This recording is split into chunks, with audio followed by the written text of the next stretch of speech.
ଆମେ ବିଗତ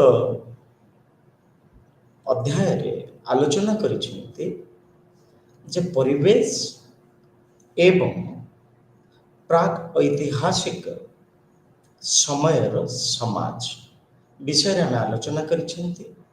ଏହି ପରିପ୍ରେକ୍ଷୀରେ ଆମେ ଦେଖିଛନ୍ତି ଯେ ମନୁଷ୍ୟ ଏବଂ ପରିବେଶ କିଭଳି ପରସ୍ପର ଅତି ଅଙ୍ଗାଙ୍ଗୀ ଭାବେ ଜଡ଼ିତ, ସେ କଥା ଆମେ ବିଗତ ପାଠ୍ୟ ଆଲୋଚନା ସମୟରେ ଆମେ ଆଲୋଚନା କରିଛନ୍ତି।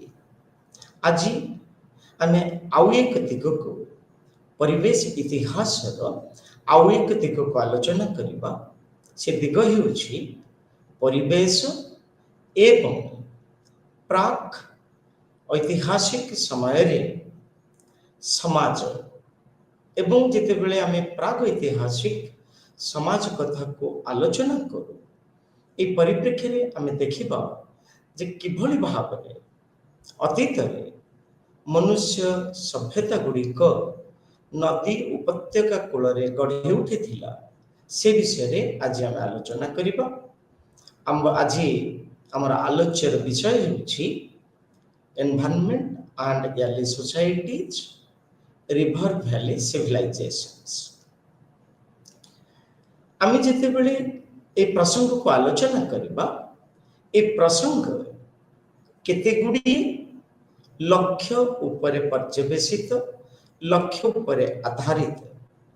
ସେ ଦୃଷ୍ଟିକୋଣରୁ ସର୍ବପ୍ରଥମ ଉଦ୍ଦେଶ୍ୟ ହେଉଛି ମନୁଷ୍ୟ କିଭଳି ଭାବରେ ବିଭିନ୍ନ ପାରିବେଶିକ ପରିବେଶ ସହିତ, ଅବସ୍ଥା ସହିତ ସେ ନିଜକୁ ଖାପ ଖୁଆଇବାରେ ସେ ସକ୍ଷମ ହୋଇପାରିଛି, ଆମେ ସେହି ବିଷୟରେ ଆମେ ଆଲୋଚନା କରିବା। ଦ୍ୱିତୀୟତଃ ଦେଖିବା ଯେ ସମୟ ଅନୁସାରେ ମନୁଷ୍ୟ କିଭଳି ଭାବରେ ଚେଷ୍ଟା କରିଛି ନିଜର ଆବଶ୍ୟକତା ଅନୁସାରେ ଏବଂ ନିଜର ଜୀବନଶୈଳୀକୁ ଏକ ସୁରକ୍ଷିତ ଏବଂ ସୁଚାରୁ ରୂପେ ପରିଚାଳନା କରିବା ପାଇଁ ମନୁଷ୍ୟ ସଦାସର୍ବଦା ବିଭିନ୍ନ ପରିବେଶ, ବିଭିନ୍ନ ଅଞ୍ଚଳ ସହିତ ନିଜକୁ ଖାପ ଖୁଆଇ ଚଳିବାରେ ସକ୍ଷମ ହୋଇପାରିଛି। ତୃତୀୟ ଲକ୍ଷ୍ୟ ଯଦି ଆମେ ଦେଖିବା, କ୍ରମାନ୍ୱୟରେ ଆମେ ପଢ଼ିଛନ୍ତି ଯେ ଇତିହାସର ପ୍ରତ୍ୟେକ ଘଟଣା ଗୁଡ଼ିକ ବା ଇତିହାସରେ ଘଟିଥିବା ପ୍ରତ୍ୟେକ ଘଟଣା ଗୁଡ଼ିକ କେବେ ଆକସ୍ମିକ ନୁହେଁ ବା ଆକସ୍ମିକ ନଥିଲା। ଏହା ଏକ ନିର୍ଦ୍ଦିଷ୍ଟ ପ୍ରକ୍ରିୟା ଦ୍ୱାରା ସମ୍ଭବ ହୋଇଛି। ସେହି ଦୃଷ୍ଟିକୋଣରେ ଆମେ ଦେଖିଲେ ଯେ ମନୁଷ୍ୟର ସୃଷ୍ଟି ଠାରୁ ଆରମ୍ଭ କରି ଆମେ ଯେତେବେଳେ ଆଲୋଚନା କରିଛନ୍ତି ବିଗତ କ୍ଲାସ ମାନଙ୍କରେ ଯେ ପୁରାତନ ପ୍ରସ୍ତର ଯୁଗ, ନୂତନ ପ୍ରସ୍ତର ଯୁଗ, ମଧ୍ୟପ୍ରସ୍ତର ଯୁଗ, ଏହିସବୁ ସମୟରେ ମନୁଷ୍ୟ ବିଭିନ୍ନ ପରିବେଶ ସହିତ ଖାପ ଖୁଆଇ ଚଳିବା ସଙ୍ଗେ ସଙ୍ଗେ ଏହି ପରିବେଶ ଗୁଡ଼ିକ ସମ୍ବନ୍ଧରେ ମନୁଷ୍ୟ ଅନେକ ଜ୍ଞାନ ଆହରଣ କରିଛି। ଇତିହାସରେ ତାକୁ କୁହାଯାଏ ବୌଦ୍ଧିକ ପରମ୍ପରା, ଇଣ୍ଟେଲେକ୍ଚୁଆଲ ଟ୍ରାଡିସନ। ଏବଂ ଚତୁର୍ଥ ଲକ୍ଷ୍ୟଟି ହେଉଛି ଯେ ମନୁଷ୍ୟ ଧୀରେ ଧୀରେ ଗୃହପାଳିତ ପଶୁ ଏବଂ ଚାରା ଗୁଡ଼ିକୁ ଗୃହରେ ସ୍ଥାନିତ ଦେବା ସଙ୍ଗେ ସଙ୍ଗେ ସେମାନଙ୍କ ସହିତ ଏକ ସୁସ୍ଥ ବାତାବରଣ ସୃଷ୍ଟି କରିବା ପାଇଁ ମନୁଷ୍ୟ ଚେଷ୍ଟା କରିଛି ଏବଂ ଏଥିରେ ସଫଳ ହୋଇଛି ମଧ୍ୟ। ଏବଂ ପଞ୍ଚମ ଲକ୍ଷ୍ୟ ହେଉଛି ଯେ କିଭଳି ଭାବରେ ମନୁଷ୍ୟ ଭୌତିକ ପରିବେଶ ଭିତରେ ସେ ନିଜକୁ ହଜେଇବାକୁ ଚେଷ୍ଟା କରିଛି ଏବଂ ମନୁଷ୍ୟ କିଭଳି ଭାବରେ ଭୌତିକ ପରିବେଶକୁ ନିଜର କାର୍ଯ୍ୟ, ନିଜର ଚିନ୍ତା ଏବଂ ନିଜକୁ କିଭଳି ଭାବରେ ତିଷ୍ଠି ରଖିପାରିବ, ସେଥିପାଇଁ ମନୁଷ୍ୟ ଅଧିକାଂଶ ସମୟରେ ଆମେ ଦେଖୁଛେ ଭୌତିକ ପରିବେଶକୁ ସେ ନିଜର ବୃଦ୍ଧି ବିକାଶ ପାଇଁ ବ୍ୟବହାର କରିଛି। ए विषय रे आमे ये होची पांचटी मुख्य उद्देश्य। एबे हम देखिबा जे जेतेबेले आमे प्राग ऐतिहासिक जुग को आमे अवलोकन करू एई समय रे मनुष्य गोष्ठी बा मानविक गोष्ठी अधिक परिमाण में प्रकृति उपर निर्भर करिछि। प्रकृतिर खाद्य एवं प्रकृति कोଳରେ बसवास करबा पाई मनुष्य मुख्यतः निर्भरशील थिला। से दृष्टिकोण आम देखा जे नदी मनुष्य बसति गुड़िक बा मनुष्य द्वारा सृष्टि होइथिबा बसति गुड़िक मुख्यतः जलाश्रय, नद नदी, नदी उपत्यका एवं झरणा कूल गुड़िक गढ़ी उठी थिला। सबुठ बड़ कथा थिला जे एई समय मनुष्य प्रकृति उपरे निजर दाऊ साधु नथिला बा प्रकृति को क्षत विक्षत करू नथिला। काहेकि ना ए प्रकृति को ध्वंस करिबा पाए जंगल बा प्रकृति को नष्ट करिबा पाए जेभली उपकरणर आवश्यकता ए उपकरण गुड़िक मनुष्य पाखरे मौजूद नथिला। तेणुकरी मनुष्य प्रकृति कूଳରେ बंचुथिला, प्रकृति कूଳରେ निजर जीविका निर्वाह करुथिला, प्रकृतिर खाद्य संग्रह करुथिला एवं प्रकृति कूଳରେ मध्य रात्रि जापन करुथिला। किंतु आमे जेतेबेले नूतन प्रस्तर जुग कथा देखिले आमे पूर्व क्लास रे आलोचना करिसेंती जे एई समय मनुष्य परिवेश सहित उत्तम संपर्क प्रतिष्ठा कला। मनुष्यर जीवन शैली रे अनेक परिवर्तन आसिला। से खाली गृहपालित पशु मान को पालन लालन पालन कला नहीं, से मध्य आमर जो चारा विभिन्न गछ को मध्य से लालन पालन कला। कहीं ना मनुष्य एवं प्रकृति ए परस्पर निर्भरशील। गृहपालित पशु अनेक लक्ष्य नहीं, अनेक उद्देश्य नहीं मनुष्य ए गृहपालित पशु मान को पालन करुथिला।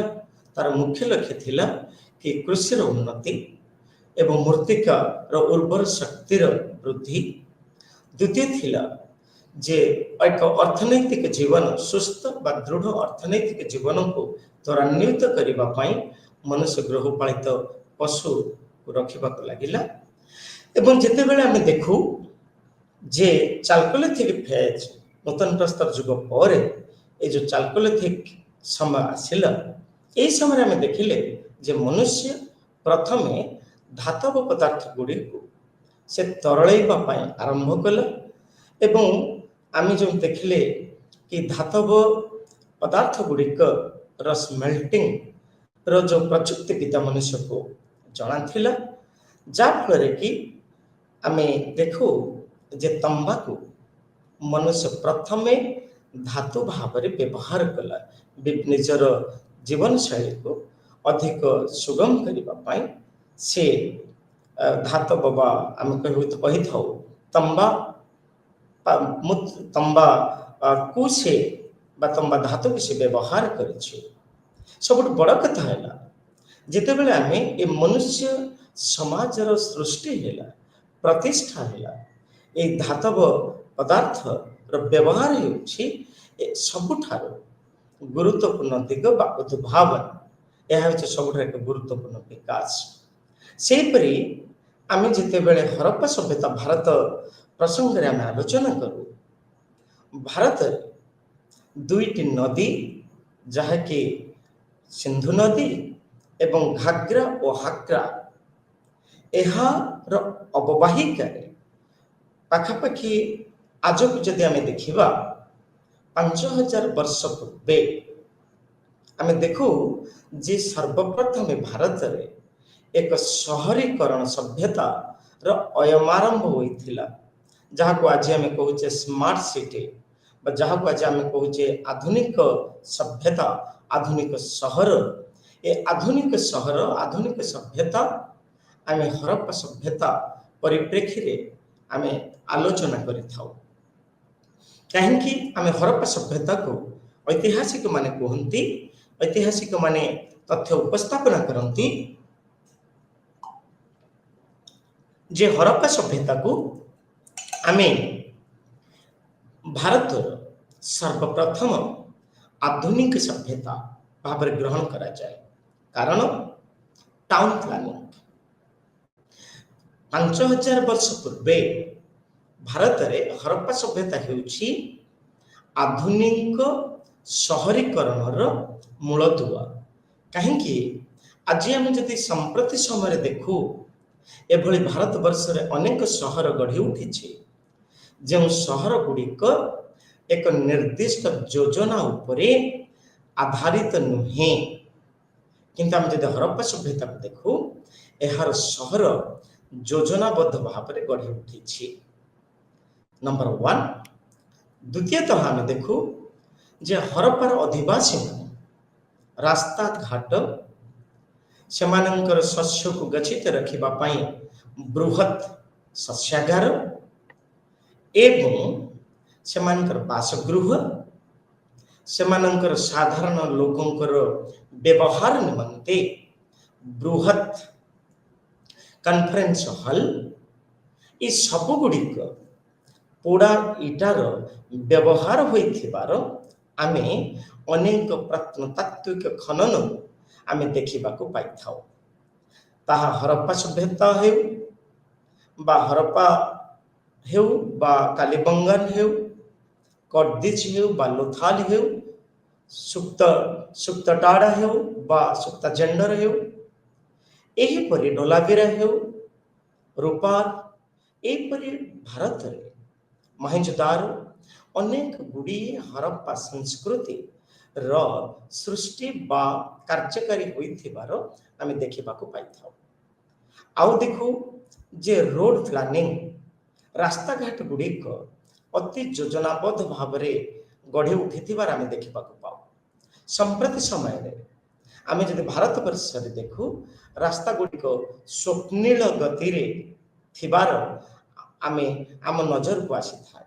ମାତ୍ର ହରପ୍ପା ସଭ୍ୟତାର ରାସ୍ତାଘାଟ ଗୁଡ଼ିକ ପୂର୍ବରୁ ପଶ୍ଚିମ, ଉତ୍ତରରୁ ଦକ୍ଷିଣ ଏବଂ ପରସ୍ପର 90 ଡିଗ୍ରୀରେ ଛେଦ କରୁଥିବାର ମଧ୍ୟ ଆମେ ପ୍ରତ୍ନତାତ୍ତ୍ୱିକ ଖନନରୁ ଦେଖିବାକୁ ପାଇଥାଉ। ଏହା ବ୍ୟତୀତ ସବୁଠାରୁ ହରପ୍ପା ସଭ୍ୟତାର ସବୁଠାରୁ ଗୁରୁତ୍ୱପୂର୍ଣ୍ଣ ଦିଗ ହେଉଛି ଏହାର ଡ୍ରେନେଜ ବ୍ୟବସ୍ଥା, ନାଳ ନିଷ୍କାସନ ବ୍ୟବସ୍ଥା। ଏଥିରୁ ଅନୁମେୟ ହୁଏ ଯେ ହରପ୍ପାର ଅଧିବାସୀମାନେ କିଭଳି ସ୍ୱାସ୍ଥ୍ୟ ପ୍ରତି ସଚେତନ ଥିଲେ ଏବଂ ସେମାନଙ୍କର ସିଭିକ ସେନ୍ସ ଥିଲା। ଏହା ବ୍ୟତୀତ ଗୃହଗୁଡ଼ିକ ସଜାଡ଼ି ହୋଇ ବା ଯୋଜନାବଦ୍ଧ ଭାବରେ ଗଢ଼ି ଉଠିଥିଲା, ଯାଯାବର ଭାବରେ ଗଢ଼ି ଉଠି ନଥିଲା। ଏକ ନିର୍ଦ୍ଦିଷ୍ଟ ସ୍ଥାନରେ ଘରଗୁଡ଼ିକ ସଜେଇ ହୋଇ ରହିଥିଲା। ଏହା ବ୍ୟତୀତ ଆମେ ଦେଖୁ ଯେ ଯଦି ବା ହରପ୍ପାର ଅଧିବାସୀମାନେ ସ୍କ୍ରିପ୍ଟ ବା ଲେଖନ ପ୍ରଣାଳୀକୁ ସେମାନେ ଡେଭଲପ୍ କରିଥିଲେ, ବିକଶିତ କରିଥିଲେ, ଏଗୁଡ଼ିକ ମୁଖ୍ୟତଃ ଆମର ପ୍ରତ୍ନତାତ୍ତ୍ୱିକ ଖନନରୁ ହରପ୍ପା ଅଧିବାସୀମାନଙ୍କ ଦ୍ୱାରା ବ୍ୟବହୃତ ହେଉଥିବା ସିଲ୍ ଆମେ ଦେଖିବାକୁ ପାଇଥାଉ। ଏହା ବ୍ୟତୀତ ଆମେ ଦେଖୁ ଯେ ହରପ୍ପାର ଅଧିବାସୀମାନେ ବିଭିନ୍ନ ପ୍ରକାରର ହସ୍ତକଳାରେ ନିପୁଣ ଥିଲେ।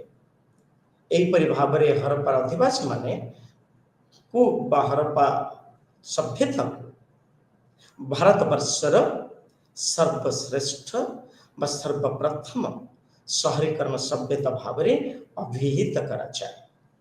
ଏହା ବ୍ୟତୀତ ସେମାନେ ଦୂର ରାଷ୍ଟ୍ରମାନଙ୍କ ସହିତ, ଦୂର ଅଞ୍ଚଳ ସହିତ ହରପ୍ପାର ଅଧିବାସୀମାନଙ୍କର ବ୍ୟବସାୟ ବାଣିଜ୍ୟ ସମ୍ପର୍କ ଥିଲା। ଉଦାହରଣ ନିଆଯାଇପାରେ ଯେ ମେସୋପୋଟାମିଆ ସଭ୍ୟତାର ସାହିତ୍ୟିକ ଉପାଦାନରୁ ଜଣାଯାଏ ଯେ ହରପ୍ପାର ଅଧିବାସୀମାନଙ୍କର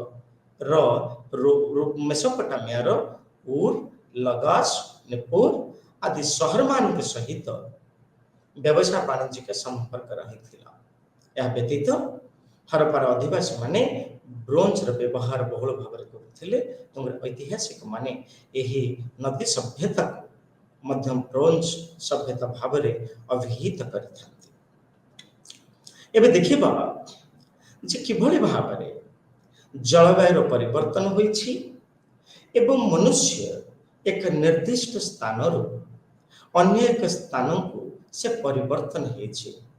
ସେ ଦୃଷ୍ଟିକୋଣ ଆମେ ଦେଖିବା ଯେ ମନୁଷ୍ୟର ବଞ୍ଚିବା ପାଇଁ ତାର ଯେଉଁ ଖାଦ୍ୟ, ବସ୍ତ୍ର, ବାସଗୃହ ଏ ତିନିଟା ଥିଲା ମନୁଷ୍ୟର ଗୁରୁତ୍ୱପୂର୍ଣ୍ଣ ଦିଗ ବା ଅତି ଆବଶ୍ୟକୀୟ ଜିନିଷ। ସେ ଦୃଷ୍ଟିକୋଣରୁ ଯଦି ଆମେ ଆଲୋଚନା କରୁଛନ୍ତି, ଆମେ ଦେଖୁ ଯେ ମନୁଷ୍ୟର କାର୍ଯ୍ୟକଳାପ ଗୁଡ଼ିକ ମୁଖ୍ୟତଃ ପରିବେଶାତ୍ମକ ଉପାଦାନ ଦ୍ୱାରା ବା ଉପାଦାନ ଉପରେ ନିର୍ଭର କରୁଥିଲା।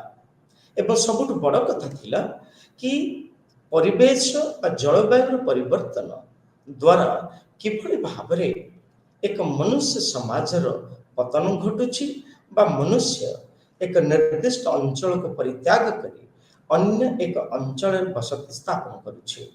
ସେହି ଦୃଷ୍ଟିକୋଣରୁ ଯଦି ଆମେ ଦେଖିବା, ଉଦାହରଣ ସ୍ୱରୂପ ଆମର ଭାରତରେ ଯେଉଁ ସିନ୍ଧୁ ନଦୀ ଉପତ୍ୟକା, ଘାଘରା ନଦୀ ଉପତ୍ୟକା ବା ଅନ୍ୟ ନଦୀ ଉପତ୍ୟକାରେ ଯେଉଁ ହରପ୍ପା ସଭ୍ୟତାର ସଂସ୍କୃତିକୁ ଆମେ ଏବେ ଦେଖିବାକୁ ପାଇଥାଉ, ଏଭଳି ଏକ ବିକଶିତ ସଭ୍ୟତା କିଭଳି ଭାବରେ ବିଭିନ୍ନ କାରଣ ପାଇଁ ତାହାର ପତନ ଘଟିଛି, ସେହି ଦୃଷ୍ଟିକୋଣରୁ ଅନେକ ପ୍ରତ୍ନତତ୍ତ୍ୱବିତ୍, ଅନେକ ଐତିହାସିକ ସେମାନେ ଉପସ୍ଥାପନା କରନ୍ତି। ସେମାନଙ୍କ ମଧ୍ୟରୁ ମୋର୍ଟିମର ହୁଇଲର ସେ କହୁଛନ୍ତି ଯେ ହରପ୍ପା ସଭ୍ୟତାର ପତନ ମୁଖ୍ୟତଃ ବାହ୍ୟ ଶତ୍ରୁ ବା ବୈଦେଶିକ ଶତ୍ରୁ ବା ବୈଦେଶିକ ମାନଙ୍କର ଆକ୍ରମଣ ଦ୍ୱାରା, ଯାହାକି ଆମେ କହୁଛେ ଆରିଆନ୍ ଇନଭାଜନ, ଆର୍ଯ୍ୟମାନଙ୍କ ଦ୍ୱାରା ହରପ୍ପା ସଭ୍ୟତା ଉପରେ ଆକ୍ରମଣ ହେବା ଦ୍ୱାରା ଏହି ହରପ୍ପା ସଭ୍ୟତାର ପତନ ଘଟିଛି। ଏବଂ ଏହିଠାରେ ଏକ ଆର୍ୟ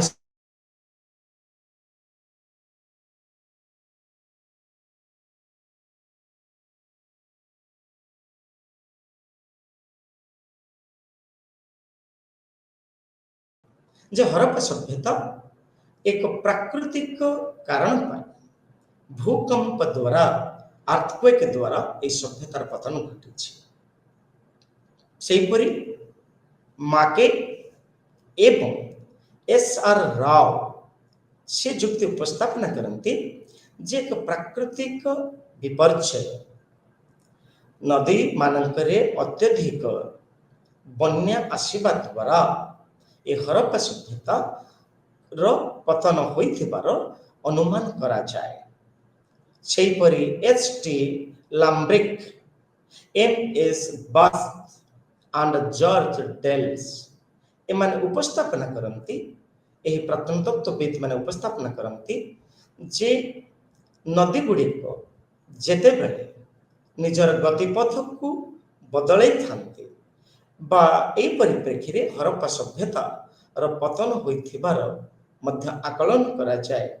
ସେହିପରି ଇକୋଲୋଜିକାଲ ଡିଷ୍ଟର୍ବାନ୍ସ, ଯାହାକି ଜଙ୍ଗଲ କ୍ଷୟ, ଡିଫରେଷ୍ଟ୍ରେସନ, ଯେତେବେଳେ ଜଙ୍ଗଲ କ୍ଷୟ ହୋଇଛି ସେହି କ୍ଷେତ୍ରରେ ଏହା ପରିବେଶ ଉପରେ ପ୍ରଭାବ ପଡ଼ିଛି, ଫଳସ୍ୱରୂପ ଇକୋଲୋଜିକାଲ ଡିଷ୍ଟର୍ବାନ୍ସ ହେଇଛି, ବିଶୃଙ୍ଖଳା ଘଟିଛି, ଯାହାଫଳରେ ହରପ୍ପା ସଭ୍ୟତା ଧ୍ୱଂସ ମୁଖରେ ପଡ଼ିଯାଇଛି। ସେହିପରି ଜଳବାୟୁର ପରିବର୍ତ୍ତନ ଆଉ ଏକ କାରଣ। ଏହିପରି ଭାବରେ ଆମେ ଦେଖିବାକୁ ପାଉ ଯେ ଖାଲି ହରପ୍ପା ସଭ୍ୟତା ନୁହେଁ, ଏ ପୃଥିବୀରେ ମେସୋପୋଟାମିଆ ସଭ୍ୟତା, ଆମେ ମିଶର ସଭ୍ୟତା ବା ଉତ୍ତର ଚାଇନା ସଭ୍ୟତା ଗୁଡ଼ିକ ମଧ୍ୟ ଜଳବାୟୁ ପରିବର୍ତ୍ତନ ଦ୍ୱାରା, ପ୍ରାକୃତିକ ବିପର୍ଯ୍ୟୟ ଦ୍ୱାରା, ପ୍ରାକୃତିକ କାରଣରୁ ପତନ ଘଟିଛି। ଆମେ ଦେଖିବା ଯେ ଭାରତୀୟ କ୍ଷେତ୍ରରେ ଯେତେବେଳେ ଆମେ ସିନ୍ଧୁ ସଭ୍ୟତା ବା ପ୍ରଥମ ସହରୀକରଣ ସଭ୍ୟତା ବା ହରପ୍ପା ସଭ୍ୟତା କଥାକୁ ଆମେ ଆଲୋଚନା କରୁ, ସେହି ସମୟରେ ଜଳର ଉପଯୋଗ ବା ଜଳ ସମ୍ପଦର ଉପଯୋଗ କିଭଳି ଥିଲା, ଏହା ଏକ ପରିବେଶାତ୍ମକ ଦିଗ। ଏ ଦୃଷ୍ଟିକୋଣରେ ଆମେ ଦେଖୁ ଯେ ଇକୋସିଷ୍ଟମ, ଯେତେବେଳେ ମନୁଷ୍ୟ ଏକ ନିର୍ଦ୍ଦିଷ୍ଟ ସଭ୍ୟତା, ନଦୀ ସଭ୍ୟତା ହେଉ ବା ମନୁଷ୍ୟ ଏକ ନିର୍ଦ୍ଦିଷ୍ଟ ସଭ୍ୟତାରେ ନିଜର ଜୀବନକୁ ଅତିବାହିତ କରୁଛି, ସେହି କ୍ଷେତ୍ରରେ ଦେଖାଯାଇଛି ଜଳ ସମ୍ପଦ ହେଉଛି ଏକ ଗୁରୁତ୍ୱପୂର୍ଣ୍ଣ ଦିଗ। କାହିଁକି?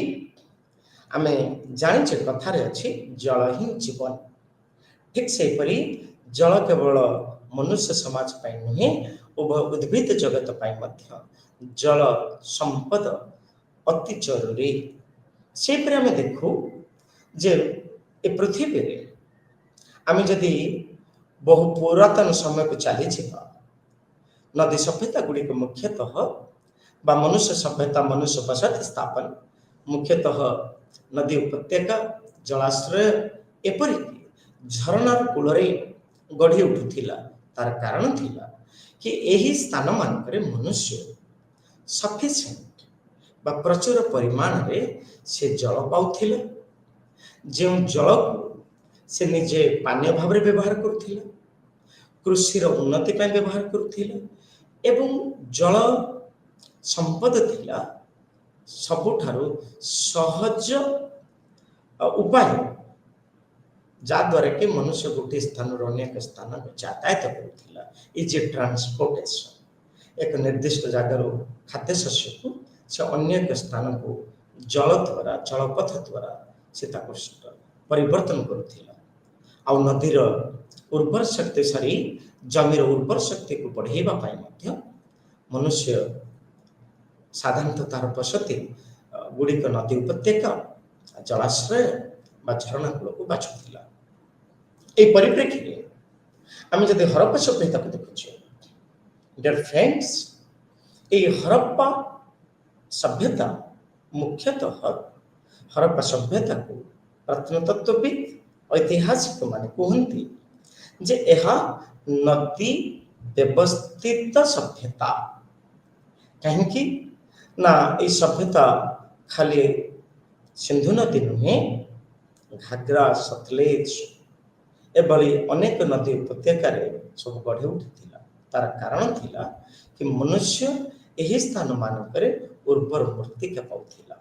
आउ जेते बेले आमे सिंधु नदी कथा आलोचना करूछंती हिमालय रो यह होउछि सबुठारो दीर्घतम नदी एवं सब बड़ कथा है जे नदी द्वारा आसुथिबा मुख्यतः मृत्तिका गुड़िक कूलरे जमा होउथिला जा फल कि मनुष्य ये जो नदी उपत्यका कूलरे जो गच्छित होउथिला माटी मृत्तिका ताकु नै से दुई प्रकार व्यवहार करुथिला। प्रथम व्यवहार थिला कृषि एवं द्वितीय व्यवहार थिला ए माटी को नै से इटा प्रस्तुत करुथिला।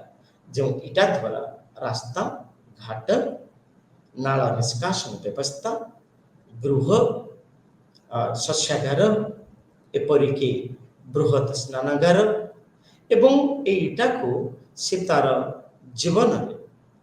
जीवन निर्वाह पाए बहुल भाव में व्यवहार करुथिला। आमे जदि हरप्पा सभ्यता रो विकसित समय को देखिबा जहाँ आमे मोहेंजोदारो बोली कहि थाउ ए मोहेंजोदारो रे टेप्जॉइंट ब्रिक्स व्यवहार होथिला। जो इटा गुड़ी कर लंबा मुख्यतः आमे देखु some of which as deep as the 15 एगुड़ी का व्यवहार होथिला कूओ मानकरे जो कूओ गुड़ी कर गभीरता थिला 15 मीटर जहाँ को हम कहूचे पाखा पाखी 50 फीट से समय 5000 वर्ष पूर्वे आम जब देखा एभली कूओ करा खोला जाउथिला एवं जल को गच्छित रखा जल को कृषि एवं मनुष्य निजर दैनंदिन जीवन में व्यवहार करने सब बड़ कथा थिला जे हरप्पा रो अधिवासी माने निश्चिंत भाव रे पृथ्वी रे प्रथम सभ्यता हरप्पार अधिवासी माने एक उच्च कोटिर विकसित नाल निष्कासन व्यवस्था को व्यवहार करुथिले एवं किभली भाव रे बलका जल को पुनः व्यवहार करण करा जाय परिबो उक्त ज्ञान हरप्पार अधिवासी मानक जଣା थिला। सेपरे हम देखू जे बृहत स्नानागार जहाँ कि मोहेंजोदारो रे अवस्थित यह हेउछि बा ऐतिहासिक माने कहंती यह साधारण लोक मानकर व्यवहार हेबा निमंते प्रस्तुत एक जलाश्रय एवं मोहेंजोदारो गृह गुड़िक रे मुख्यतः टॉयलेट व्यवस्था रही परिश्रागार व्यवस्था रही ଏବଂ ଆମେ କହିପାରିବା ଗାଧୁଆ ଘର ରହିଥିଲା। ଆଉ ସବୁଠୁ ବଡ଼ କଥା ଥିଲା ଦ ସୁଏଜ୍ ସିଷ୍ଟମ। ଆଜି ଆମେ ଦେଖୁଛେ ଏ ଏକବିଂଶ ଶତାବ୍ଦୀରେ ଖାଲି ଭାରତର ମେଟ୍ରୋ ସହର ନୁହେଁ, ଓଡ଼ିଶାର ଭୁବନେଶ୍ୱର ରାଜଧାନୀ ହେଲେ ମଧ୍ୟ ଆମେ ଦେଖୁ ଯେ ସମ୍ପ୍ରତି ସମୟରେ ଉକ୍ତ ବିକଶିତ ସହରମାନଙ୍କରେ ସୁଏଜ୍ ସିଷ୍ଟମ ଏତେ ଉଚ୍ଚକୋଟୀର ନୁହେଁ ବୋଲି ବର୍ଷା ଦିନେ ବ୍ୟକ୍ତିବିଶେଷ ମାନେ ଜଳବନ୍ଦୀ ହୋଇଥାନ୍ତି। କିନ୍ତୁ ଆମେ ଦେଖିବା ହରପ୍ପା ସଭ୍ୟତାରେ ଯେତେବେଳେ ଦେଖାଯାଏ ପାଖାପାଖି 700 କୂପର ଅନୁସନ୍ଧାନ ମିଳିଛି। ଏବଂ ସବୁଠୁ ବଡ଼ କଥା ହେଲା ଯେ ଲୋଥାଲ ଠାରେ ଯେଉଁ ନଦୀ ରହିଛି ଭୋଗବା ରିଭର, ଯାହାକି Sabarmati a tributary of the Sabarmati river. ତ ଏଥିରୁ ଆମେ ଦେଖିବାକୁ ପାଉ ଯେ ହରପ୍ପାର ଅଧିବାସୀ ମାନେ ଜଳକୁ କିଭଳି ଭାବରେ ବ୍ୟବହାର କରୁଥିଲେ। ଏବେ ଆମେ ଦେଖିବା ଯେ ହରପ୍ପାର ଅଧିବାସୀ ମାନେ ଇରିଗେସନ, ଯାହାକୁ ଆମେ କହୁଛେ ୱାଟର ଇରିଗେସନ ସିଷ୍ଟମ ବା ଟେକ୍ନୋଲୋଜି, ଜଳକୁ କିଭଳି ଭାବରେ ସେମାନେ କୃଷିର ବିକାଶ ପାଇଁ ବ୍ୟବହାର କରୁଥିଲେ, ଜଳ ସେଚନ କରୁଥିଲେ, ସେଇ କଥାକୁ ଆମେ ଯଦି ଆଲୋଚନା କରିବା, ଆମର ଭାରତବର୍ଷରେ ଦକ୍ଷିଣ ଭାରତରେ ମୁଖ୍ୟତଃ ସଙ୍ଗମ ସାହିତ୍ୟିକ ଉପାଦାନରୁ ଜଣାଯାଏ ଯେ ଭାରତୀୟମାନେ ପର୍ଟିକୁଲାରଲି ଜଳସେଚନ ପ୍ରଯୁକ୍ତି ବିଦ୍ୟା ସେମାନଙ୍କୁ ଜଣାଥିଲା। ଆଉ ସବୁଠୁ ବଡ଼ କଥା ଥିଲା ଯେ ତାମିଲମ ଅଞ୍ଚଳରେ କିଭଳି ଭାବରେ ଲୋକମାନେ ଜଳସେଚନ କରୁଥିଲେ ତାର ଜ୍ଞାନ କୌଶଳ ଆମେ ସଙ୍ଗମ ସାହିତ୍ୟରୁ ଜାଣିବାକୁ ପାଇଥାଉ। ଏପରିକି ଜଳ କିଭଳି ଭାବରେ ଗଚ୍ଛିତ କରାଯିବ ଏବଂ ଜଳକୁ ଗଚ୍ଛିତ କରିବା ପାଇଁ କିଭଳି ଭାବରେ ବିଭିନ୍ନ ପ୍ରକାରର ଜଳାଶୟ, ସେଇ ଦୃଷ୍ଟିକୋଣରୁ ଉଦାହରଣ ଆମେ ନେଇପାରିବା ସୁଦର୍ଶନ ଲେକ୍ ହେଉଛି ଏକ ଉଦାହରଣ ସ୍ୱରୂପ। ଆଉ ସବୁଠୁ ବଡ଼ କଥା ଥିଲା ଜମିକୁ ଜଳସେଚନ କରିବା ପାଇଁ ଭାରତୀୟମାନଙ୍କ ପାଖରେ ଜ୍ଞାନ ଥିଲା, କୌଶଳ ଥିଲା, କିଭଳି ଭାବରେ ସେମାନେ ଜଳକୁ ନିମ୍ନ ସ୍ଥାନରୁ ଉଚ୍ଚ ସ୍ଥାନକୁ ଜଳକୁ ଉଠାଇ ପାରୁଥିଲେ। ଏପରିକି ବି ବିଭିନ୍ନ ପ୍ରକାର ଚ୍ୟାନେଲ, ଜଳ ଯୋଗାଣ ପାଇଁ ବିଭିନ୍ନ ପ୍ରକାର ଚ୍ୟାନେଲ ମଧ୍ୟ ସେମାନଙ୍କୁ ଜଣାଥିଲା। ଆମେ ଯଦି ଏଇ ଦୃଷ୍ଟିକୋଣରୁ ଆଲୋଚନା କରିବା ଦକ୍ଷିଣ ଭାରତରେ ଚୋଳ ରାଜାମାନେ ସେମାନେ ମୁଖ୍ୟତଃ ପ୍ରଜାହିତୈଷୀ ଥିଲେ। ଆଉ ସବୁଠୁ ବଡ଼ କଥା ଥିଲା ଯେ କିଭଳି ଭାବରେ ଜଳ ସମ୍ପଦକୁ ସୁରକ୍ଷିତ ରଖାଯାଇପାରିବ, ଜଳ ସମ୍ପଦର ସୁବିନିଯୋଗ କରାଯାଇପାରିବ, ସେଥିପାଇଁ ଚୋଳ ଶାସକମାନେ ବିଧିବଦ୍ଧ ଭାବେ ପଦକ୍ଷେପ ଗ୍ରହଣ କରୁଥିଲେ। ଏହି ଦୃଷ୍ଟିକୋଣରୁ ଆମେ ଯଦି କାରିକାଲା ଚୋଳଙ୍କର ଉଦାହରଣ ନେବା, ଚୋଳ ରାଜବଂଶର ସେ ଜଣେ ଶ୍ରେଷ୍ଠ ନରପତି। ସେ ପ୍ରଥମେ ସେ ବା ଚୋଳ ରାଜାମାନଙ୍କର ସେ ପ୍ରଥମ ଶାସକ ଯିଏକି କାଲାନି ଡ୍ୟାମ ସେ ତିଆରି କରିଥିଲେ, ନିର୍ମାଣ କରିଥିଲେ। ଏବଂ ଏହାର ଲକ୍ଷ୍ୟ ଥିଲା ଯେ କାବେରୀ ନଦୀରେ ଯେଉଁ ଜଳ ପ୍ରବାହିତ ହେଉଛି ବା କାବେରୀ ନଦୀରେ ବନ୍ୟାର ପ୍ରାଦୁର୍ଭାବକୁ ରୋକିବା ପାଇଁ ମୁଖ୍ୟତଃ କାଲାନାଇ ନାମକ ଡ୍ୟାମ ସେ ନିର୍ମାଣ କରିଥିଲେ। ଆଉ ସବୁଠୁ ବଡ଼ କଥା ଥିଲା, ଦ୍ୱିତୀୟ ଲକ୍ଷ୍ୟ ଥିଲା ଏ ଡ୍ୟାମ ନିର୍ମାଣ କରିବାର ଯେ ନଦୀର ଜଳକୁ କିଭଳି ଭାବରେ କୃଷି କ୍ଷେତ୍ରରେ ଜଳସେଚନ କରାଯାଇପାରିବ, ଜଳକୁ ପରିଚାଳନା କରାଯାଇପାରିବ, ସେଥିପାଇଁ ସେମାନେ ସଚେତନ ଥିଲେ। ଏବଂ ସବୁଠୁ ବଡ଼ କଥା ହେଲା ଯେ ଚୋଳ ଶାସନ ସମୟରେ ଯେଉଁ କାଲାନାଇ ଡ୍ୟାମ ପ୍ରତିଷ୍ଠା ହୋଇଥିଲା ଏହା ପଥରରେ ନିର୍ମାଣ ହୋଇଥିଲା। ପରବର୍ତ୍ତୀ ସମୟରେ ଆମେ ଦେଖୁ ଯେ କଲାଭରଜ, ପାଳବଜ ଏବଂ ପାଣ୍ଡ୍ୟ, ଚେର ଏଇମାନେ ନିଜ ନିଜ ଶାସନ ସମୟରେ ଶାସକମାନେ ମଧ୍ୟ ଜଳ ସମ୍ପଦର ସୁରକ୍ଷା ପାଇଁ ଜଳସେଚନ ପାଇଁ ଅନେକ ପଦକ୍ଷେପ ଗ୍ରହଣ କରିଛନ୍ତି। ଆମେ ଯଦି ପାଲଭ ରାଜ ଦେଖିବା ମହେନ୍ଦ୍ର ବର୍ମନ ପାଲଭ 1 ସେ 600 ରୁ 630 ଖ୍ରୀଷ୍ଟାବ୍ଦରେ ସେ ଅନେକ ଗୁଡ଼ିଏ ଜଳସେଚନ ପାଇଁ ଜଳାଶୟ ନିର୍ମାଣ କରିଛନ୍ତି। ସେଇ ଭିତରୁ ଆମେ ଦେଖୁ ମହେନ୍ଦ୍ର ତତକମ ଯାହାକି ମହେନ୍ଦ୍ରବାଡ଼ି ସ୍ଥାନରେ ଅବସ୍ଥିତ। ଆଉ ସବୁଠୁ ବଡ଼ କଥା ହେଉଛି ଯେ ପାଲବ ଶାସନ ସମୟରେ ଯେଉଁ ସ୍ଥପତିମାନେ ଥିଲେ ଏହି ସ୍ଥପତିମାନେ ଦକ୍ଷ ଥିଲେ ଜଳାଶୟ ନିର୍ମାଣ କରିବା ପାଇଁ, ଡ୍ୟାମ୍ ନିର୍ମାଣ କରିବା ପାଇଁ। ଏବଂ ସବୁଠୁ ବଡ଼ କଥା ଥିଲା ଏହି ଜଳସ୍ଥପତିମାନଙ୍କୁ କୁହାଯାଏ ଜଳ ସୂତ୍ରଦାସ ବା ଯାହାକୁ ଆମେ କହୁଛେ ଦ ପାଲଭ ଇଞ୍ଜିନିୟର୍ସ। ଡିୟର ଫ୍ରେଣ୍ଡସ୍, ଏବେ ଆମେ ଦେଖିବା ଯେ ଜଙ୍ଗଲର ଭୂମିକା କାହିଁକି ଆମେ ଯେତେବେଳେ ପରିବେଶ କଥା ଆଲୋଚନା କରୁ ଏ ପରିବେଶର ଜଙ୍ଗଲ ସମ୍ପଦ ହେଉଛି ଏକ ଗୁରୁତ୍ୱପୂର୍ଣ୍ଣ ଅଧିକାର। କାହିଁକି ନା ଆମେ ଯେତେବେଳେ ଫରେଷ୍ଟ କଥା ଦେଖୁ ମନୁଷ୍ୟ ସମାଜର ତିଷ୍ଠିବା ବା ମନୁଷ୍ୟ ସମାଜର ବିକାଶ ପାଇଁ ଜଙ୍ଗଲ ସମ୍ପଦ ଅତି ଗୁରୁତ୍ୱପୂର୍ଣ୍ଣ ଭୂମିକା ଗ୍ରହଣ କରେ। କାହିଁକି ନା ମନୁଷ୍ୟର ଉତ୍ପତ୍ତି ଠାରୁ ଆରମ୍ଭ କରି ମନୁଷ୍ୟର ସମାଜ ପ୍ରତିଷ୍ଠା ପର୍ଯ୍ୟନ୍ତ ଆମେ ଦେଖୁ ଯେ ଜଙ୍ଗଲ ଉପରେ ମନୁଷ୍ୟ ନିର୍ଭର କରିକି ଚଳିଥାଏ। ଆଜି ବି ସମ୍ପ୍ରତି ସମୟରେ ମଧ୍ୟ ଆମେ ଦେଖୁ ଯେ ମନୁଷ୍ୟ ସଭ୍ୟତା ମୁଖ୍ୟତଃ ପରିବେଶ ଏବଂ ଜଙ୍ଗଲ ସମ୍ପଦ ଉପରେ ନିର୍ଭର କରିଥାଏ। କିନ୍ତୁ ବେଳେବେଳେ ଆମେ ଦେଖୁ ଯେ ମନୁଷ୍ୟ ନିଜର ଅସାଧୁ ଉପାୟ ହେଉ ବା ନିଜର ଆବଶ୍ୟକତା ଜିନିଷକୁ ଲାଭ କରିବା ସକାଶେ ସେ ଜଙ୍ଗଲ ସମ୍ପଦକୁ ଏତେ ପରିମାଣରେ କ୍ଷୟ କରୁଛି, କ୍ଷତବିକ୍ଷତ କରୁଛି, ଯାହାର ପରିଣାମ ସ୍ୱରୂପ ଆଜି ସାରା ବିଶ୍ୱ ଅନୁଭବ କରୁଛି। କେତେବେଳେ ବନ୍ୟା ହେଉଛି ତ କେତେବେଳେ ବାତ୍ୟା ହେଉଛି, କେତେବେଳେ ମରୁଡ଼ି ହେଉଛି ତ କେତେବେଳେ ଆମେ ଦେଖୁଛେ ଭୂକମ୍ପ ହେଉଛି, କେତେବେଳେ ସୁନାମି ହେଉଛି। ଏଭଳି ସାରା ପୃଥିବୀରେ ଅନେକ ପ୍ରାକୃତିକ ବିପର୍ଯ୍ୟୟ ଆମେ ଡିଫରେଷ୍ଟେସନ ଦ୍ୱାରା ଦେଖିବାକୁ ପାଇଥାଉ।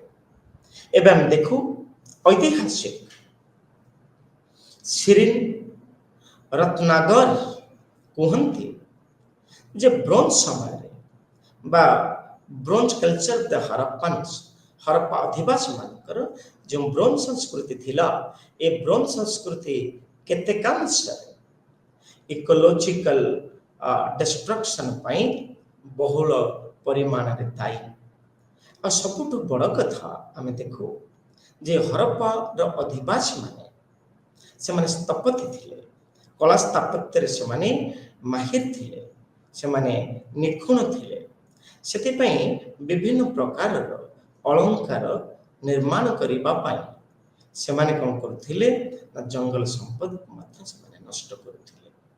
ସେଥିଲାଗି କୁହାଯାଏ ଯେ ହରପ୍ପା ଆଦିବାସୀମାନେ ବହୁଳ ପରିମାଣରେ ଜଙ୍ଗଲ ସମ୍ପଦର ନଷ୍ଟ ପାଇଁ ଦାୟୀ। କାହିଁକି ନା ସେମାନେ ଯେଉଁ ପୋଡ଼ା ଇଟା କରୁଥିଲେ ବା ଯେଉଁ ପୋଡ଼ା ଇଟା ପ୍ରସ୍ତୁତ କରୁଥିଲେ, ବିଭିନ୍ନ ପ୍ରକାର ମାଟି ପାତ୍ର ପ୍ରସ୍ତୁତ କରୁଥିଲେ ଏବଂ ପ୍ରସ୍ତର ଦ୍ରବ୍ୟ ବ୍ୟବହାର କରୁଥିଲେ, ଡଙ୍ଗା ବ୍ୟବହାର କରୁଥିଲେ, ବିଭିନ୍ନ ପ୍ରକାର ଆସବାବପତ୍ର ବ୍ୟବହାର କରୁଥିଲେ। এই ସବୁ ଗୁଡ଼ିକ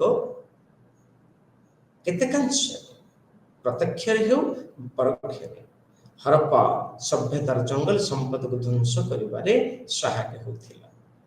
ଏହିପରି ଭାବରେ ଆମେ ଦେଖୁ ଯେ ମନୁଷ୍ୟ ଦିନକୁ ଦିନ ଜଙ୍ଗଲ ସମ୍ପଦକୁ ଅଧିକ ଭାବରେ ନିଜର ଆବଶ୍ୟକତା ଠାରୁ ଅଧିକ ପରିମାଣରେ ସେ ତାକୁ କ୍ଷୟ କରିବାକୁ ଲାଗିଲା। ସବୁଠୁ ବଡ଼ କଥା ଆମେ ଦେଖୁ ଯେ ବୈଦିକ ସମୟରେ ଖାଲି ହରପ୍ପା ସଭ୍ୟତା ନୁହେଁ, ଋଗ୍ବେଦିକ ସମୟରେ ମଧ୍ୟ ଆମେ ଜଙ୍ଗଲ ସମ୍ପଦର କ୍ଷୟ ମଧ୍ୟ ଦେଖିବାକୁ ପାଇଥାଉ।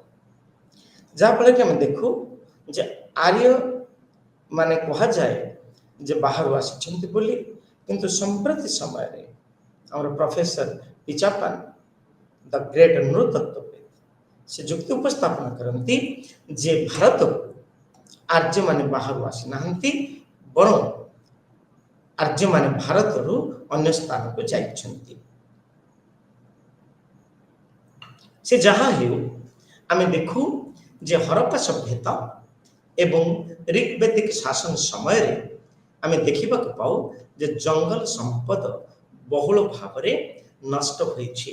यार कारण हैला प्रथमतः कृषि, द्वितीयतः रिचुअल्स एवं जंगल जात द्रव्य रो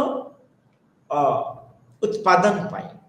सो डियर फ्रेंड्स, मनुष्य जेते बेले जाजाबर जीवन यापन करुथिला से गोटे स्थान रो अन्य स्थान को जाउथिला, स्थानांतरित होथिला, उक्त स्थान को से परिष्कार परिच्छन्न करुथिला।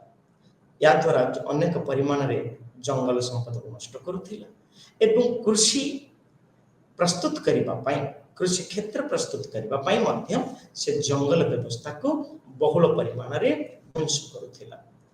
एवं आउ एक क्षेत्र में देखिबा जे ऋग्वेद बा वैदिक लिटरेचर, वैदिक साहित्य आमे जानिबा को पाइथाउ जे एई समय रे मनुष्य मुख्यतः ग्रामांचल से सहरांचल को गतिशील होइछि, जहा कि आमे कहू छोट छोट जन बा बसति ठारू आरंभ करी बृहत जनबसति जभଳି आमे कहूचे मगध, अंग, बंग, सुरसेन, पांचाल, अवंती, गंधार, वत्स एपरि विभिन्न आमे 16 महाजनपद देखू। एपरि भावरे आमे जंगल संपद उपरे मनुष्य समाज दाउ साथी थाए। सबुठ बड़ कथा जे आमे जेते बेले ऐतिहासिक उत्स को आलोचना करू एई परिप्रेक्षी रे आमे देखू जे माने शतपथ ब्राह्मण जहाँ को आमे कहूचे प्रत्येक वेद को 5 भाग विभक्त करा जाए, सेथिरे आमे देखू जे ब्राह्मण एथिरे शतपथ ब्राह्मण से नारे से कहउछन्ति जे आर्यन बा आर्यमानकर मुख्य तांकर ना हेउछि विदेघ माधव, जे कि अग्नि बा जहाँ को आमे कहूचे अग्नि देवता भावरे एवं से कौन करुछन्ति ना नदी कूल मानकरे गोटे स्थान रु भगवान अग्नि के सहित विदेह माधव जहाँ को आमे कहूचे विदेह माधव से किभଳି भावरे गति करुछन्ति सरस्वती नदी ठारू आरंभ करी शतानीर जहाँ कि आमे कहूचे वर्तमान गंडक एपरिकी अनेक अंचल को मध्य से माने निज नारे स्थानित करिछन्ति। एवं सेतुर आमे देखू जे रिपब्लिकन राष्ट्र जहाँ को आमे कहूचे भजी विदेह ऑफ मिथिला जहाँ कि महान जनपद समय रो एक गणतांत्रिक राष्ट्र भावरे ग्रहण करा जाए। एवं वैदिक शासन समय रे मध्य आमे देखू जे जंगल को लोक माने बा अधिवासी माने एक गुरुत्वपूर्ण दिग भाव ग्रहण करिथांती। काहेकि ना ऋषि मुनि ऋषि माने से माने ए घंच अरण्य मध्य रे से माने तपस्या करबा को पसंद करिथांती। यार कारण होछि आध्यात्मिक ज्ञान लाभ करबा सकाशे। ठीक सेही परि आमे देखू जे जेते बेले आमे मुख्यतः परवर्ती समय कथा परवर्ती वैदिक युग कथा देखो एई समय रे भारत वर्ष रे भारतीय समाज रे एक नूतन व्यवस्था सृष्टि हैला जो व्यवस्था का आमे कहि थाउ चतुराश्रम व्यवस्था। ए चतुराश्रम व्यवस्था रे आमे देखो ब्रह्मचर्य, गृहस्थ्य, वानप्रस्थ, संन्यास। ए जो वानप्रस्थ कथा को आमे आलोचना करू मनुष्य गृहस्थ जीवन अतिबाहित कला परे से बण बा जंगल मध्य को जाई थाए। सेठी से ऋषि मुनि ऋषि मानक परि तपस्या करि थाए साधारणतः आध्यात्मिक ज्ञान लाभ करिबा पाए। एवं मुख्यतः ऋषि माने जंगल द्वारा अधिक भाव प्रभावित होइथांती। काहेकि ना आरण्यक रे अनेक सूचना मिली थाए।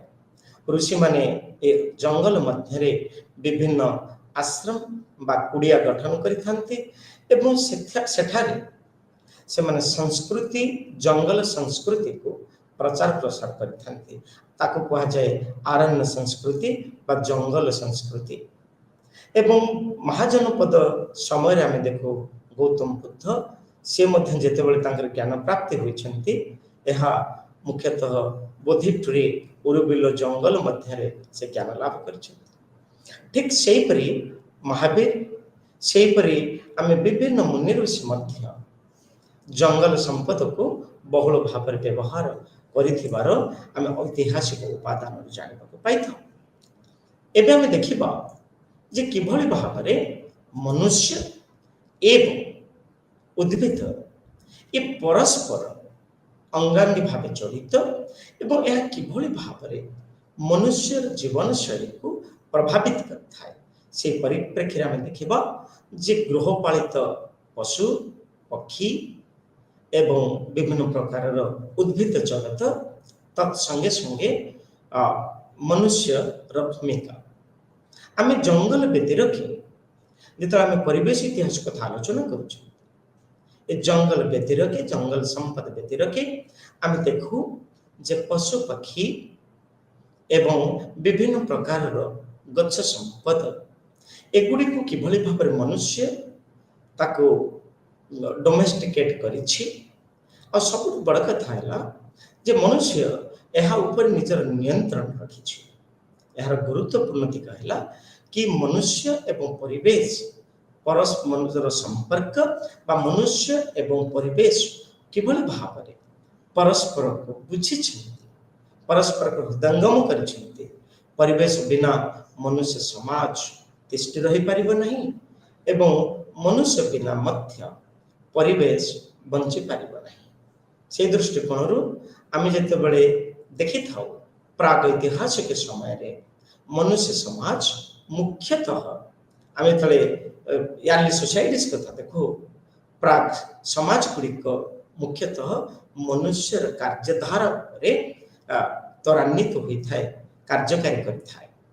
दृष्टिकोण आम जब देखा जे किभଳି भाବରେ पशुपक्षी गुड़िक एनिमल्स माने एक सामाजिक जीवन प्रक्रिया प्रतिष्ठा करिबा पाई एक मानविक समाज को दृढ़ीभूत करिबा पाई एवं मानविक संपर्क परिवेश सहित जोड़िबा पाई मुख्य भूमिका ग्रहण करि थाए।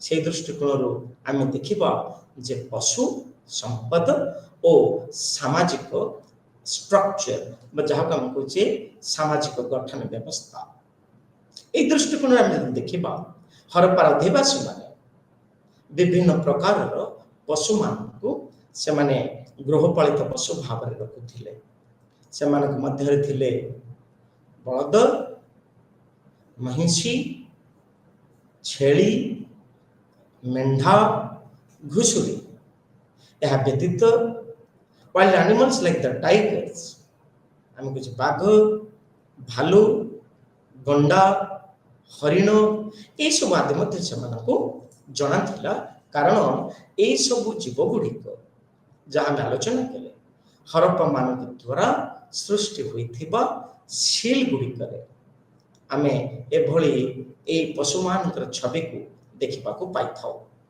एबे देखिबा जे वैदिक शासन समय खाली हरप्पा समय नुहे वैदिक जुगरे मध्य वैदिक आर्य माने बा वेदियान्स माने विभिन्न प्रकार गृहपालित पशु मान रखुले कहीं ना वेदर आम जाना पाऊ जे वेदियान्स माने बा वैदिक समय अधिवासी माने को पशु पालक भाव में ग्रहण करा जाए द कैटल हर्डर्स कहीं ना सेमानकर मुख्य लक्ष्य थिला गृहपालित पशु मान द्वारा कृषि उर्वरता बढ़ेबा अर्थनीति सुदृढ़ करिबा एवं गृहपालित पशु ठारो खाद्य उत्पादन करबा।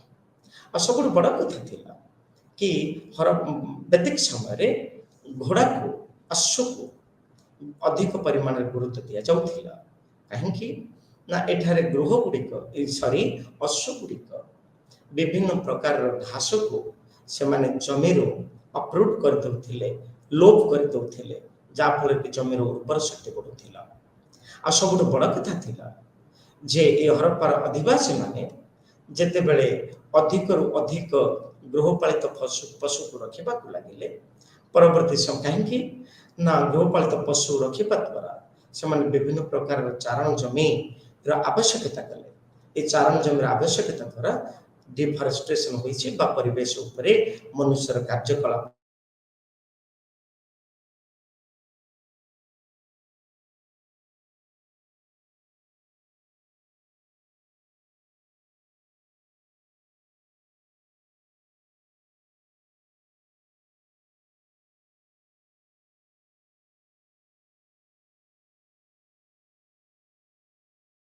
विकसित थिले बुद्धिमान थिले एवं देयर लाइफस्टाइल वाज प्रॉस्परस कारण ए लोक मान को कहा जाउथिला गोमथ जो माने कि अधिक परिमाण गृहपालित पशु को रखुथिले कारण गृहपालित पशु को अधिक भाव रखिबा द्वारा ये संकेत प्रदान करुथिला जे कि से व्यक्ति विशेष अर्थनैतिक दृष्टिकोण समाज रे धनी बा समाज रे आग धाड़ीर व्यक्ति विशेष भाव से परिगणित होते आ सब बड़ कथा थिला जितेबले आम वैदिक शासन कथा देखुचे कहली टिके समय पूर्व जे अर्थनीतिर सुदृढ़ीकरण गृहपालित पशु मान आवश्यकता थिला एवं एई परिप्रेक्षी रे वैदिक शासन वैदिक समय अधिवासी माने ऋग्वैदिक एज रे आर्य माने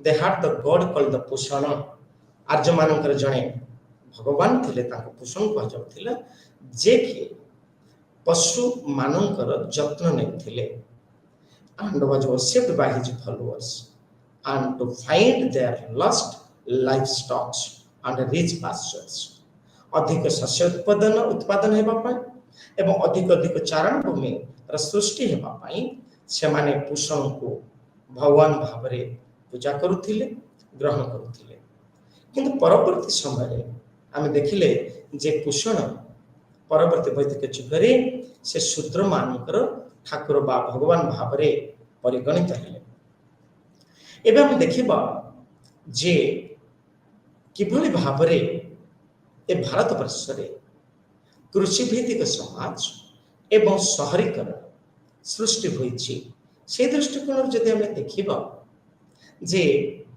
ए लाइव डिस्कशन एठा हम करूछे मनुष्य निजर आवश्यकता मेंटेबा किभली भावरे एक निर्दिष्ट स्थान रे सीमाबद्ध न रही मनुष्य समाज मनुष्यर प्रशक्ति किभली भावरे विक्षिप्त होइछि संप्रसारण होइछि एहार गोटे लक्ष्य थिला कि कृषि क्षेत्र को प्रतिष्ठा करिबा एवं कृषि क्षेत्र प्रतिष्ठा द्वारा एवं मनुष्य बसति द्वारा साधारणतः कृषि भित्तिक समाज ए भारत वर्ष रे संप्रसारित होइछि शहरीकरण संप्रसारित होइछि से दृष्टिकोण आम देखु भारत वर्ष रे मुख्यतः दुई प्रकार शहरीकरण आम देखा पाऊ प्रथम शहरीकरण एवं द्वितीय शहरीकरण हरप्पा सभ्यता को आम प्रथम शहरीकरण भाव ग्रहण कर भारतीय संस्कृति कहीं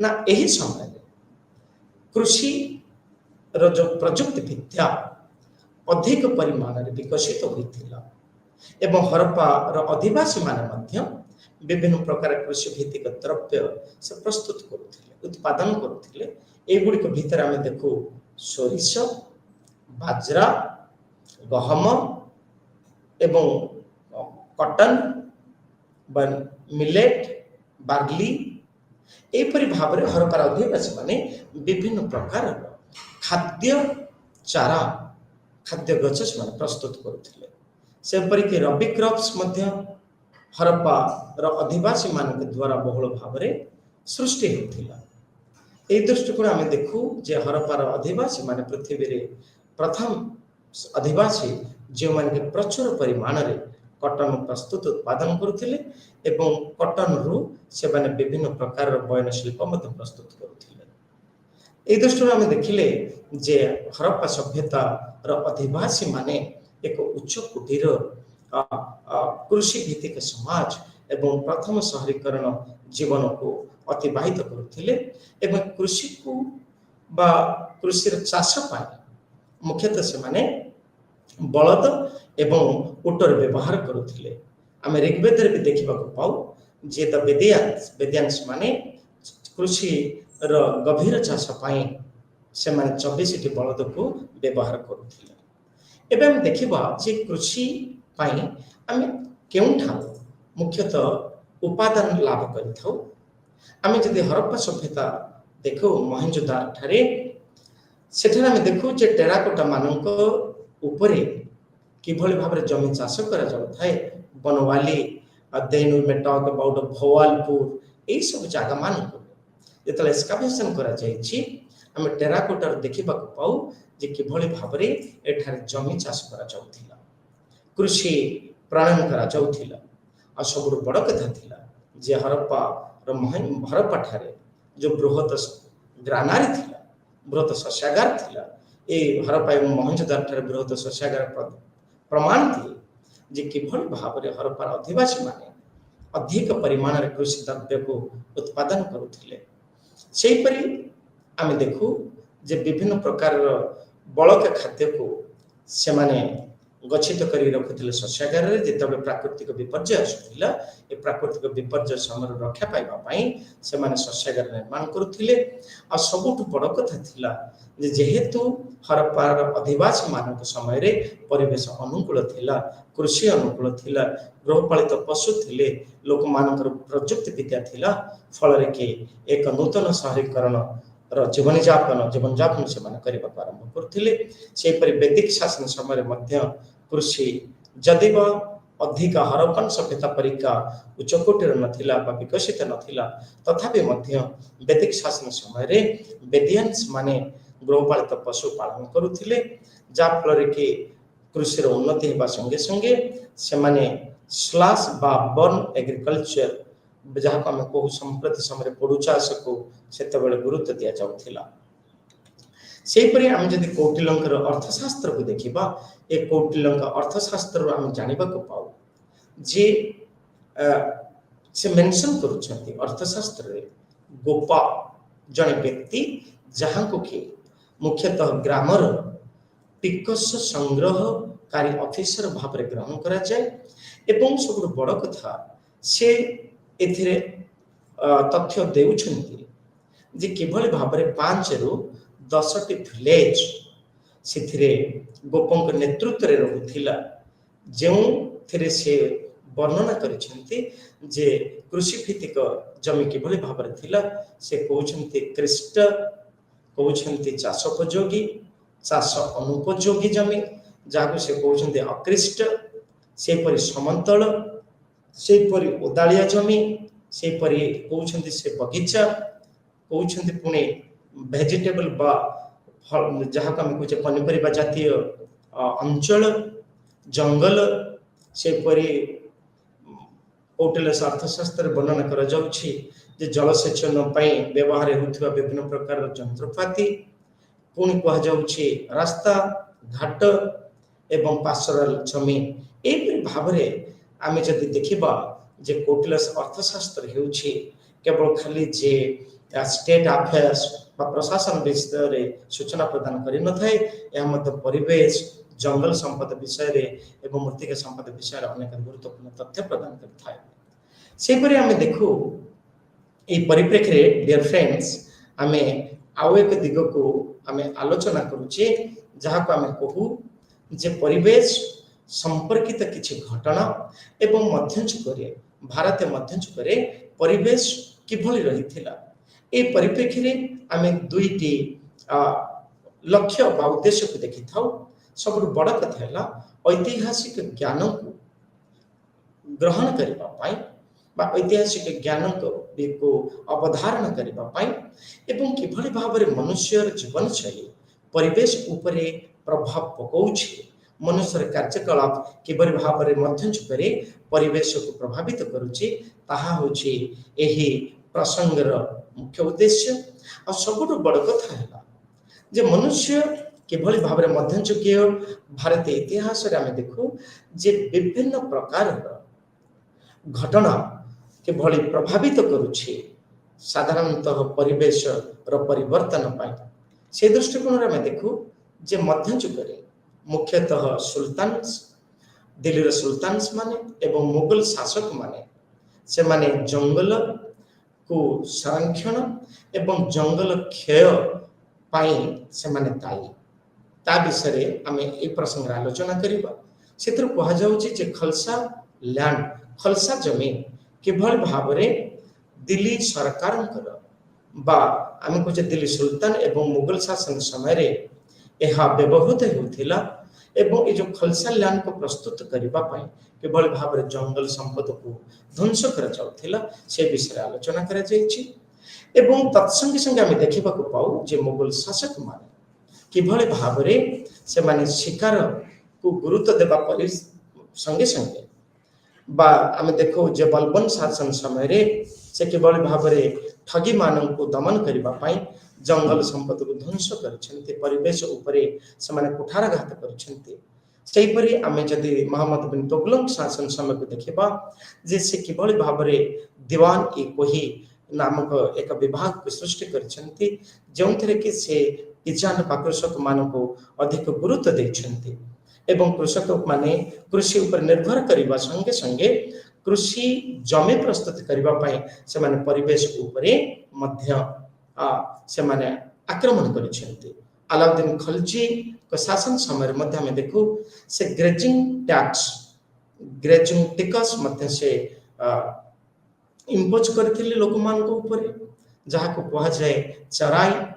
ଏହାର ଲକ୍ଷ୍ୟ ଥିଲା କି ଏହି ଶାସନ ସମୟରେ ଲୋକମାନଙ୍କ ଦ୍ୱାରା କୃଷକମାନେ ଯେଉଁ ଗୃହପାଳିତ ପଶୁ ରଖୁଥିଲେ ଚାରଣ ଜମି ଉପରେ ସେମାନେ ଟିକସ ମଧ୍ୟ ବ୍ୟବହାର କରିଥିଲେ। ସବୁଠୁ ବଡ଼ କଥା ଥିଲା ଆମେ ଯେତେବେଳେ ମଧ୍ୟଯୁଗୀୟ ଭାରତ କଥାକୁ ଆଲୋଚନା କରୁଛେ ଏହି ଦୃଷ୍ଟିକୋଣରୁ ଅନେକ ପ୍ରାକୃତିକ ବିପର୍ଯ୍ୟୟ ଆମେ ଦେଖିବାକୁ ପାଇଥାଉ। ଏ ପ୍ରାକୃତିକ ବିପର୍ଯ୍ୟୟ ମଧ୍ୟରେ ଆମେ ଦେଖୁ ଭୂମିକମ୍ପ, ଆର୍ଥକ୍ୱେକ୍ସ ଦେଖୁ, ବନ୍ୟା, ବାତ୍ୟା, ମରୁଡ଼ି, ଏ ସବୁଗୁଡ଼ିକ ମୁଖ୍ୟତଃ ପରିବେଶ, କୃଷି ଏବଂ ସ୍ୱାସ୍ଥ୍ୟଗତ ପ୍ରଭାବ ଦ୍ୱାରା ମନୁଷ୍ୟକୃତ ବା ମନୁଷ୍ୟମାନଙ୍କ ଦ୍ୱାରା ସେମାନଙ୍କର ଅର୍ଥନୀତିର ଦ୍ରୁତ ବିକାଶ ହେଉ ବା ସେମାନଙ୍କର ସ୍ୱାସ୍ଥ୍ୟଗତ ପ୍ରଭାବ ଦ୍ୱାରା ପରିବେଶ ସନ୍ତୁଳିତ ହେବା ପରିବର୍ତ୍ତେ ପରିବେଶ ଅସନ୍ତୁଳିତ ହେବାକୁ ଲାଗିଥିଲା। ଆଉ ସବୁଠୁ ବଡ଼ କଥା ଥିଲା ଯେ ଏହି ସମୟରେ ଆମେ ପରିବେଶ ମୁଖ୍ୟତଃ ପାଗ ଅତି ଉଚ୍ଚ କୋଟିର ନଥିଲା। କାହିଁକି ନା ଏହି ସମୟରେ ଦେଖାଯାଇଛି ଯେ ଅନେକ ବନ୍ୟା ହେଇଛି ଏବଂ ଏହି ବନ୍ୟା ଦ୍ୱାରା ନଦୀ ନିଜର ଗତିପଥକୁ ପରିବର୍ତ୍ତନ କରିଛି। ସୋ ଏଥିରୁ ଆମେ ଜାଣୁ ଯେ କଣ୍ଟିନ୍ୟୁଅସ୍ ନିୟମିତ ଭାବରେ ମନୁଷ୍ୟ ଯେତେବେଳେ ପରିବେଶ ଉପରେ ଆକ୍ରମଣ କରିଛି ବା ନଦୀବନ୍ଧ ଗୁଡ଼ିକ ଯେତେବେଳେ ନିଜର ଗତିପଥକୁ ବଦଳେଇଛନ୍ତି, ବନ୍ୟା ବାତ୍ୟା ଯେତେବେଳେ ଆସିଛି, ମଧ୍ୟଯୁଗରେ ଆମେ ପରିବେଶ ବହୁଳ ଭାବରେ ମଧ୍ୟ ପ୍ରଭାବିତ ହୋଇଛି। ଏହି ଦୃଷ୍ଟିକୋଣରୁ ଆମେ ଦେଖୁ ଯେ ଭୂମିକମ୍ପ ମଧ୍ୟ ଆଉ ଏକ ଦିଗ। ମଧ୍ୟଯୁଗୀୟ ଲେଖକମାନେ ସେମାନେ ଯଦି ଆମେ କହିପାରିବା ଆବୁଲ ଫାଜଲ ଆଇନ ଆକବର ନାମରେ ଲେଖୁଛନ୍ତି, ଜାଉଦ୍ଦିନ ବରାନୀ ଆପଣମାନଙ୍କର ଇବନ ବଟୁଟା ରେହଲାରେ ଲେଖୁଛନ୍ତି ଯେ ମଧ୍ୟଯୁଗୀୟ ଶାସନ ସମୟରେ ଆର୍ଥକ୍ୱେକ୍ ମୁଖ୍ୟତଃ ଗୁଜରାଟ, ଆସାମ, କାଶ୍ମୀର, ଦିଲ୍ଲୀ ଏହି ଅଞ୍ଚଳରେ ବହୁଳ ଭାବରେ ଦେଖିବାକୁ ମିଳୁଥିଲା ଏବଂ ଏହି ଆର୍ଥକ୍ୱେକ୍ ଦ୍ୱାରା କିଭଳି ଭାବରେ ପରିବେଶ ଧ୍ୱଂସ ହେଉଥିଲା, ଜନବସତି ଧ୍ୱଂସ ହେଉଥିଲା, ସହର ନଦୀବନ୍ଧ ଗୁଡ଼ିକ ନିଜର ଗତିପଥକୁ ବଦଳାଉଥିଲା। ଏବଂ ଏହି ଦୃଷ୍ଟିକୋଣରୁ ଦେଖାଯାଇଛି ଯେ ବାବର 1526ରୁ 1530 ପର୍ଯ୍ୟନ୍ତ ସେ ଭାରତରେ ଶାସନ କରିଛନ୍ତି। ମୋଗଲ ଶାସନର ସେ ପ୍ରତିଷ୍ଠାତା, ଯିଏକି ଇବ୍ରାହିମ ଲୋଦିକୁ ପ୍ରଥମ ପାନିପତ ଯୁଦ୍ଧରେ ପରାସ୍ତ କରିଛନ୍ତି ଏବଂ ସେ ତାଙ୍କର ଯେଉଁ ମେମୋୟାର ବାବର ନାମରେ ସେ କହୁଛନ୍ତି ଯେ କାବୁଲରେ 1505 ମସିହାରେ ଯେଉଁ ଭୂମିକମ୍ପ ହୋଇଥିଲା, ଏ ଭୂମିକମ୍ପ ଦ୍ୱାରା ପରିବେଶରେ ଅନେକ ପ୍ରଭାବ ପଡ଼ିଥିଲା। ଏପରିକି ବି ନର୍ଥ ଭାରତରେ ଆଗ୍ରା, ଗ୍ୱାଲିୟର, ମାଣ୍ଡୁ ଏହିସବୁ ଅଞ୍ଚଳମାନଙ୍କରେ ପରିବେଶ ଆର୍ଥକ୍ୱେକ୍ ଦ୍ୱାରା ବହୁଳ ଭାବରେ ପ୍ରଭାବିତ ହୋଇଥିଲା। ଏହିପରି ଭାବରେ ଆମେ ଦେଖୁ ଯେ ଆଜି ଆମେ ଦୁଇଟି ପ୍ରସଙ୍ଗ କଥାକୁ ଆଲୋଚନା କଲେ ଯେ ପ୍ରାକ୍ ଐତିହାସିକ ସମୟରେ ମନୁଷ୍ୟ ସମାଜ ତାର ଦ୍ୱିତୀୟ ଭାଗକୁ ଆଲୋଚନା କଲେ ଏବଂ ତତ୍ ସଙ୍ଗେ ସଙ୍ଗେ ମଧ୍ୟଯୁଗୀୟ ଭାରତରେ କିଭଳି ଭାବରେ ପରିବେଶ ଜନିତ ଅନେକ ଘଟଣା ଯାହାକୁ ଆମେ କହୁଛେ ବନ୍ୟା ବାତ୍ୟା ବା ଭୂମିକମ୍ପ ପ୍ରାକୃତିକ ବିପର୍ଯ୍ୟୟ ଏହା ଦ୍ୱାରା କିଭଳି ଭାବରେ ପରିବେଶ ଉପରେ କୁଠାରଘାତ ହୋଇଛି ତାହା ଅଛି ଆମେ ପୁଙ୍ଖାନୁପୁଙ୍ଖ ଭାବରେ ଆଲୋଚନା କଲେ।